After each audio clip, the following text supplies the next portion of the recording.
Damos la bienvenida al abogado Vicente Solano. Él es académico, experto en teoría política y derecho constitucional. Quisiéramos, en este diálogo, abogado Solano, conocer su criterio sobre esta especie de canje que se está dando en Ecuador, sacrificando de alguna manera derechos y libertades a cambio de una supuesta mayor seguridad y cambiando, por supuesto, el ámbito legal en este país. ¿Cuál es su opinión? Bien, muy buenas, querido Gustavo, ¿cómo está? Espero muy bien y también a todos quienes nos ven y nos escuchan. En realidad creo que este es un debate muy contemporáneo, ¿no? Yo creo que hay que empezar señalando que no es un tema nuevo y no es un tema necesariamente que únicamente sucede en el Ecuador, ¿no? Recordemos sobre todo el auge, diríamos, de esta especie de securitismo que existe a nivel mundial, sobre todo empezó también con la ley Patriota en el año 2001, justamente luego de los famosos atentados contra las Torres Gemelas. Y desde ahí yo creo que ha surgido esa doctrina securitista que ha planteado esa especie de falso dilema, ¿no? Entre seguridad, efectivamente, y libertad, ¿no? Y en esa línea, pues, efectivamente, los gobiernos han ido, digamos, discriminando, ¿no? Mediante diversas normas, tanto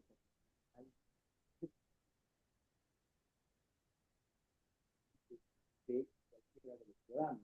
Y en eso, como decíamos, hay muchos gobiernos que efectivamente han planteado leyes de ese tipo y, como digo, se han escudado justamente en la necesidad de resguardar la seguridad nacional, sobre todo, y obviamente, diríamos así, han planteado, diríamos, ¿no? Que con la incluso aquiescencia de los propios ciudadanos se empiece definitivamente a limitar y a restringir derechos fundamentales, ¿no? Eso es lo preocupante, no es una cuestión novedosa, no es una cuestión únicamente de Ecuador, pero sí, evidentemente, yo creo que hemos tenido casos en los cuales han habido diversas doctrinas, como decíamos, securitistas, que en los últimos años han ido perfilando, lamentablemente, ese falso dilema. Y en el caso ecuatoriano, pues, evidentemente, esta ley de inteligencia, ¿no? Que lamentablemente, a todas luces, tiene algunos problemas, diríamos, en cuanto a su legalidad y sobre todo a su constitucionalidad, pero demuestran efectivamente la necesidad, sobre todo, de que el gobierno, diríamos así, quiere tener un mayor control sobre efectivamente lo que hacen los ciudadanos, ¿no? Claro. Y en esa línea, El pues, yo creo terreno que ha es habido, fértil. Cuando hemos visto, hemos atestiguado y a todos los ecuatorianos nos ha tocado de alguna manera que la inseguridad ha ido subiendo de una manera incontrolada en el país. Entonces, despierta esta inquietud en los ciudadanos, da, digamos, visto buenos con respecto a este tema. Pero la pregunta es el camino y este tipo de leyes son los que van a resolver el problema de seguridad de Ecuador. como decíamos, lamentablemente hay varias medidas que no son nuevas, ¿no? Y no son únicamente el país en donde se han ido estableciendo ese tipo de medidas. Pero la cuestión es si realmente han sido efectivas en esos derechos categóricos, no necesariamente, ¿no? No hay un tema de que con una mayor intervención en derechos fundamentales y en las libertades fundamentales y en las libertades y garantías públicas se haya garantizado una mayor seguridad. Porque además, diríamos así, lo que se está haciendo con esa normativa es permitiendo, diríamos así, que ciertos agentes del Estado pues tengan la posibilidad de hacer básicamente la mayor posibilidad de un espionaje, diríamos, sin ningún tipo de garantías y con una total impunidad. Recordemos que las normas constitucionales establecen justamente como una de las, diríamos, principios o reglas del debido proceso, justamente el que cualquier tipo de interferencia, en este caso en las comunicaciones, sobre todo, deben ser autorizadas por un juez, es lo que establece la Constitución. Lamentablemente, ahora, ¿no? En esta ley de inteligencia, por ejemplo, se elimina esa restricción constitucional y obviamente, ¿no? Además de eso, hay que ver qué pasa con la emisión del reglamento, porque obviamente a la falta de la emisión del reglamento específicamente, contempla en principio que los requerimientos justamente para generar estas escuchas de conversaciones telefónicas que debían tener, obviamente, o deben tener constitucionalmente una autorización judicial, pues obviamente no tendría ningún tipo de límites. Y en ese sentido, pues cualquier tipo de comunicación vía telefónica, ¿no es cierto?, podría ser sometida al escrutinio de estos agentes del Estado sin ningún tipo de disposición previa por parte de un juez y dentro de un proceso judicial. Bueno, Claro, eso es lo algo que nos hace recordar importante, un muy poco. importante dentro del sistema que se está proponiendo y poniendo ya en marcha, a la espera, como usted señala, de una reglamentación, es, por ejemplo, cómo va a estar conformado ese sistema nacional de inteligencia, qué garantías de probidad se tendrían sobre este organismo para que sus acciones tengan pertinencia y sean las adecuadas para lograr el objetivo con el cual se ha vendido, por decirlo así, de alguna manera esta ley. Efectivamente, ¿no? Este Sistema Nacional de Inteligencia, que no es, digamos, algo tampoco tan novedoso, como decíamos, hasta el año 2017-2018, efectivamente funcionaba la Secretaría Nacional de Inteligencia, que fue luego en el gobierno de Lenín Moreno fue sustituida justamente, pero que ahora nuevamente ha visto la necesidad de refundarse, o digamos en este caso de reconsolidarse, este Sistema Nacional de Inteligencia. Y como decíamos, tiene diversos subsistemas, ¿no? Que implican obviamente a nivel policial, militar, incluso de la propia casa presidencial, incluso con análisis financiero, aduanero, bueno, incluso digamos de rehabilitación social y otros. En ese sentido, lo que preocupa es obviamente que esa entidad rectora, obviamente, qué tipo de mecanismos, ¿no es cierto?, justamente le permita también a la opinión pública revisar y supervisar y controlar, obviamente, ese sistema, porque esta entidad rectora va a conocer, diríamos así, y a supervisar y controlar todos estos subsistemas. Y obviamente además podrá emitir, diríamos, normativa interna que regula el funcionamiento de todos ellos, además de todas las operaciones que se pueden realizar ahí, que son obviamente de diversa índole, que en el caso, digamos, de la policía y de las Fuerzas Armadas tienen que ver con la inteligencia, contrainteligencia. ¿Quién me asegura o quién nos asegura específicamente, por ejemplo, que no sea objeto, por ejemplo, de cualquier tipo de inteligencia policial o militar, partidos políticos que estén en la oposición, personajes públicos, periodistas y, en definitiva, cualquier sector que, por ejemplo, entre en oposición con el gobierno nacional? Yo creo que muchas de las veces, habíamos criticado en años anteriores, de que muchas de las inteligencia no actuaba definitivamente o únicamente en el sentido de generar inteligencia para combatir el crimen organizado, sino que más bien era un elemento también para, diríamos así, lo que tiene que ver con desarticular o en este caso, digamos, conocer de mejor forma cuáles eran las actividades que realizaban, sobre todo los partidos políticos y los miembros de la oposición en esos momentos, por ejemplo, al expresidente Rafael Correa. Además de eso, un problema muy constante y digamos un problema que es grave es cómo este sistema nacional, diríamos así, dispondrá de recursos financieros, porque habrá una partida presupuestaria de gastos especiales, ya nos hace recordar un poco esto de los gastos reservados que había en la época de Alberto Dají, los cuales sirvieron efectivamente para la compra básicamente de conciencias, ¿no? Pero estos tipos de partidas presupuestarias que tienen gastos especiales, que tienen un carácter secreto, exentos de impuestos, que además no podrán ser objeto de las normas de contratación pública, que solo básicamente podrá controlarla el controlor general del Estado, obviamente conforme a lo que ellos establezcan. Entonces, básicamente son, diríamos así, presupuestos, y en este caso un presupuesto específico que no tendrá ningún tipo de control por parte, ¿no es cierto?, también de los órganos políticos como de los órganos de control específicos, excepto la Contraloría. Y habrá Entonces, claro, la allí cuestión es en un qué se va a gastar esos funcionario. recursos. Y habrá allí un funcionario, un cargo público, no sé cómo lo terminen llamando, pero será en todo caso quien lidere este Sistema Nacional de Inteligencia, su máxima autoridad, que tendrá una omnipotencia muy grande, pues es él quien tendrá la autoridad, la facultad para solicitar información específica a todos los subsistemas y organismos de apoyo, así como escogitar quién o quiénes, personas naturales, jurídicas o de cualquier naturaleza, serán los investigados. Claro, el problema ahí yo digo también, y me hace recordar un poco a la época del Perú, ¿no? A lo que en este caso fue uno de los grandes, diríamos así, responsables de la inteligencia en la época de Alberto Fujimori, que era justamente Vladimiro Montesinos, ¿no? Que obviamente era quien, digamos, básicamente operaba todo el tema de inteligencia a nivel gubernamental, pero lo que básicamente hacía él, ¿no? Era, diríamos así, un espionaje político, sobre todo a los miembros de oposición de ese régimen político. Pues claro, la cuestión es, ¿qué le va a impedir a este personaje, que además va a ser designado directamente por el presidente de la República, ¿no es cierto?, actuar en esa forma? Porque además no hay ningún tipo, o al menos no se puede visualizar en la ley, ¿no es cierto?, qué mecanismos existen de supervisión justamente de todo el manejo de esa información y obviamente, ¿no es cierto?, efectivamente, cómo la propia Contraloría va a auditar, ¿no es cierto?, todos esos presupuestos y además inclusive se pone una norma específica de que incluso la Contraloría auditará y quemará documentos. Entonces, realmente me parece que estamos estableciendo una normativa que no es compatible con un régimen constitucional, con un régimen sobre todo de publicidad en la cual se necesita obviamente tener al menos un mínimo de control. No decimos que toda esa información esté al acceso del público, pero que sí existan mecanismos obviamente que permitan saber en qué se está gastando ese dinero, porque podemos terminar efectivamente en un sistema de inteligencia, y que lo ha pasado muchas de las veces, en las cuales la mayoría de sistemas de inteligencia a nivel internacional lo que hacen es defender el régimen político de turno y el poder Ujú. político en este caso específico de un gobierno de turno y no Siendo, necesariamente siendo combate usted, contra el sector organizado. siendo usted constitucionalista, abogado Solano, no está de más, aunque resulte cansino, recordar que vivimos en un sistema democrático en donde los pesos y los contrapesos democráticos, los checks and balance, como le dicen en los países de habla inglesa, en los Estados Unidos, tienen que jugar un papel.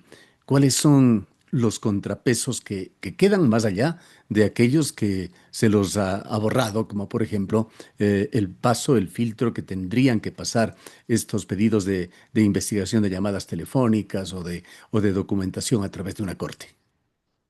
Efectivamente, ¿no? Hay varios elementos, ¿no? Como decíamos, dentro de la normativa, hemos denunciado apenas algunos de ellos, pero efectivamente una de las cuestiones específicas es de que la función judicial justamente tiene que intervenir en ciertos momentos, sobre todo para garantizar, obviamente, el mínimo de derechos y garantías que tenemos todos los ciudadanos.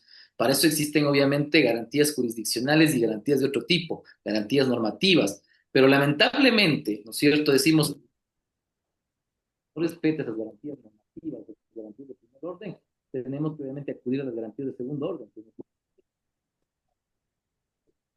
Pero claro, con esta normativa que específicamente a todas luces yo creo que es inconstitucional y que obviamente esto irá obviamente a una acción pública de inconstitucionalidad y que espero la Corte Constitucional pues suspenda la vigencia de la norma efectivamente, ¿no? Al menos en este caso específico, pero además revisar efectivamente, como decíamos, esta lamentable situación en cuanto al tema de la restricción, me parece, de los derechos fundamentales. Los jueces tienen como obligación justamente proteger el Estado constitucional y la Corte Constitucional tiene un rol muy importante en ello.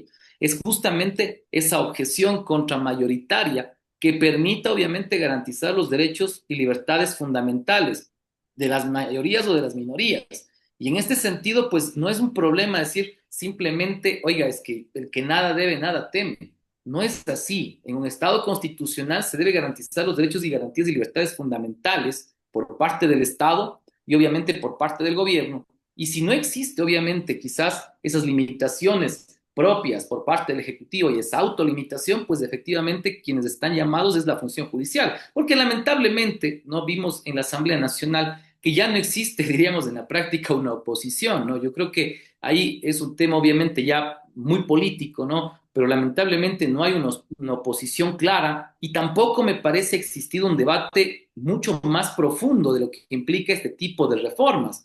Porque luego el problema, estimado Gustavo, y es lo que ha sucedido lamentablemente incluso en los anteriores gobiernos, es que hoy estamos generando este tipo de normativas, ¿no es cierto? Y empezamos en el rol de, ¿no es cierto?, perseguir efectivamente a las víctimas en este caso, pero luego las posibles, en este caso, perseguidores se convierten luego en víctimas, ¿no? De ese mismo sistema que a veces se establece. Yo me preocupo mucho y todos nos preocupamos porque quizás en los próximos años, inclusive, los propios miembros, incluso de la propia Asamblea Nacional, que hoy están votando a favor de este tipo de normativas que efectivamente vulneran los derechos y garantías de libertades fundamentales, pues probablemente podrían ser incluso objetos de ese mismo sistema. Entonces, eso es preocupante porque no hay límites, efectivamente, como decíamos, ante este sistema de inteligencia muy oscuro y que nos hace recordar efectivamente a esos grandes sistemas de inteligencia como la KGB, como el Mossad, realmente diríamos así,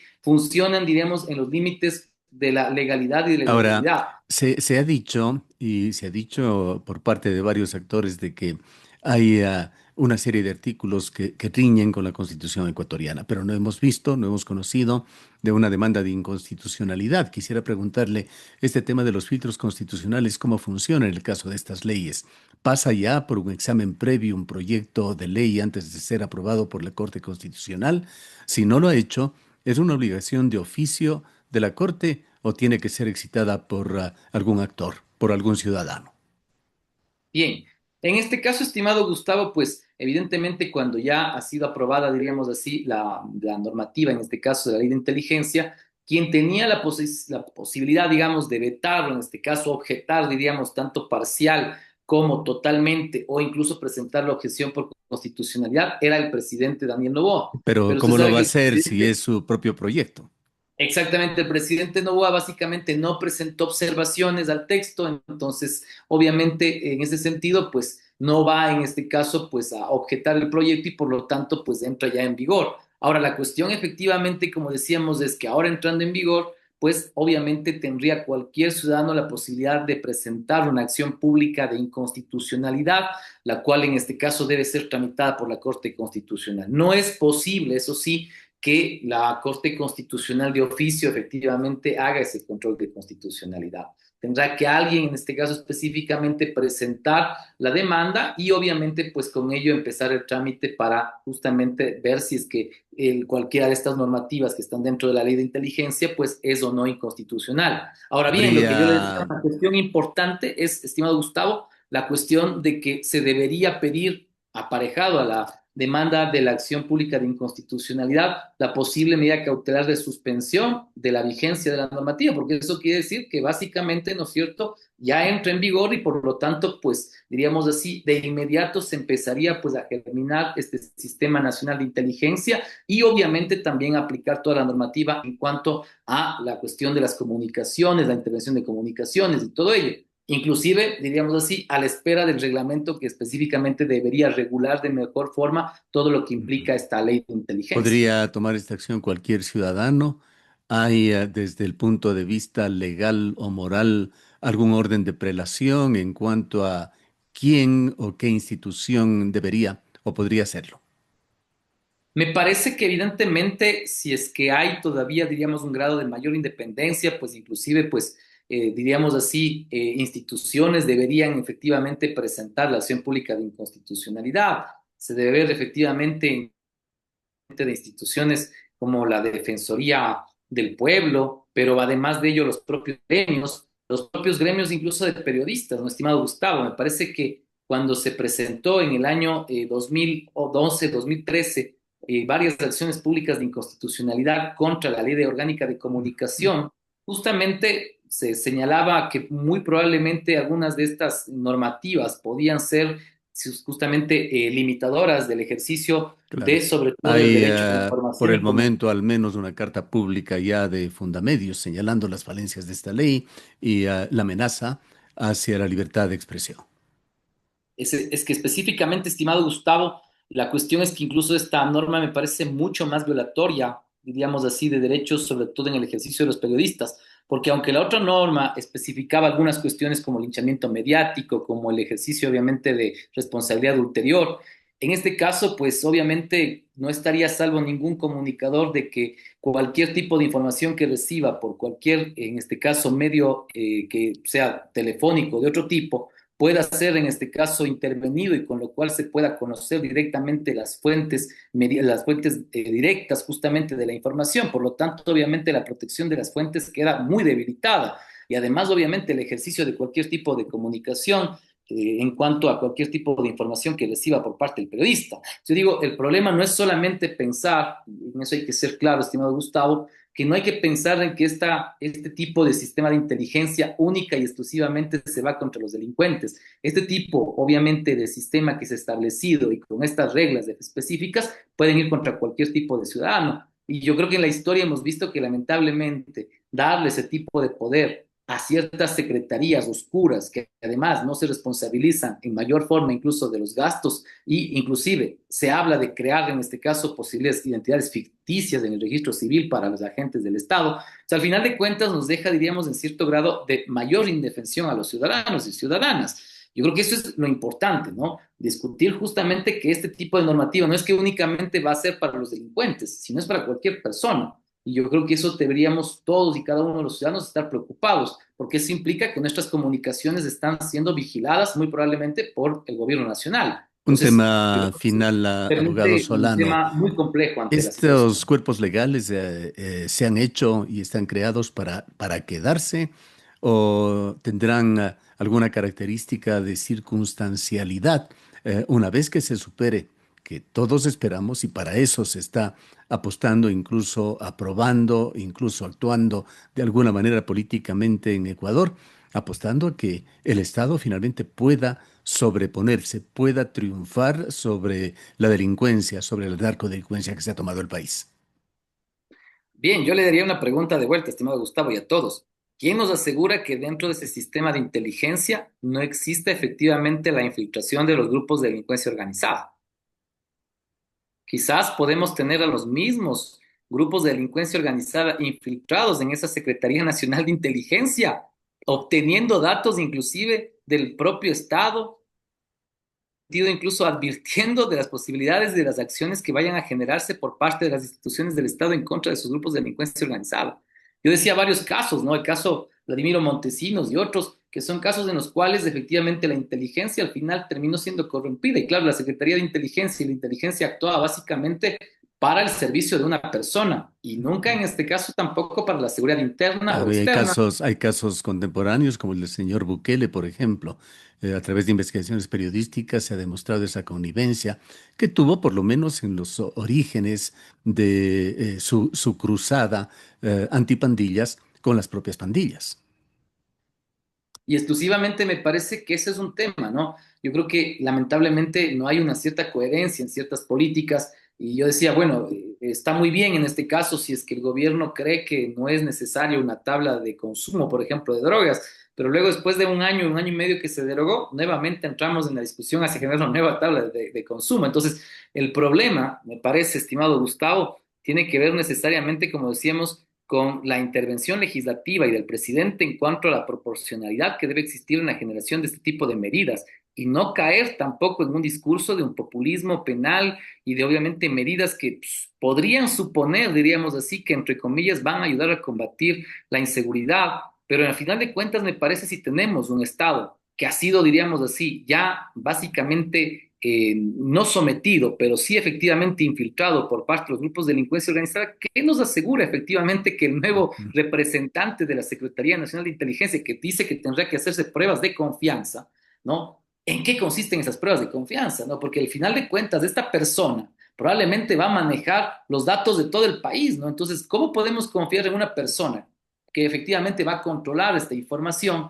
Y al final de cuentas diríamos, ¿quién va a controlar al controlador, no? O al final, en este caso, estas personas pues van a ser una especie de leviatanes del conocimiento de la información y que obviamente nosotros no podremos controlar, ¿no? Lo cierto es que ingresamos en una verdadera encrucijada en Ecuador.